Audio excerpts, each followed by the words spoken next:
বাপ আপনি কি করেন? আপনি সিরা সাবান বইয়া বইয়া আপনি কেন সোফা বানাইলেন? এই ডাকাইতের লেগে। আপনি কার জন্য খাট বানাইলেন? কার জন্য খাট বানাইলেন? এত মজবুত, আর এই খাটে শুইয়া সারা রাত আপনার ফুতে উলঙ্গ ছবি দেখবে, মোবাইলের মধ্যে আপনার মেয়ে আরেক ফেরার লগে কথা বলবে, এর জন্য খাট বানাইছেন আপনি? কেন কেন বানাইলেন? কেন বানাইলেন মিয়া? আমি প্রায় বলি এ কথা।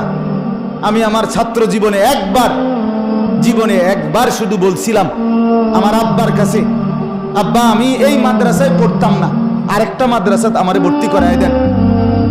আমার আব্বা বলছিল, ফুট পরের বেলা ভাত আমার ঘরে খাইও না, সাবধান, এক লোকমা ভাত খাইবে না, বেরো। আমি যেই মাদ্রাসাত দিছি এটাতেই পড়তে হইব, নইলে তুমি বাইরে আনতে। কানতে কানতে তখন চোখের পানি ফেলে মাদ্রাসায় চলে গেছি। বুঝছি বাপ আমার বড় শক্ত বাপ, বাপে ভাতও দিত না এক লোক।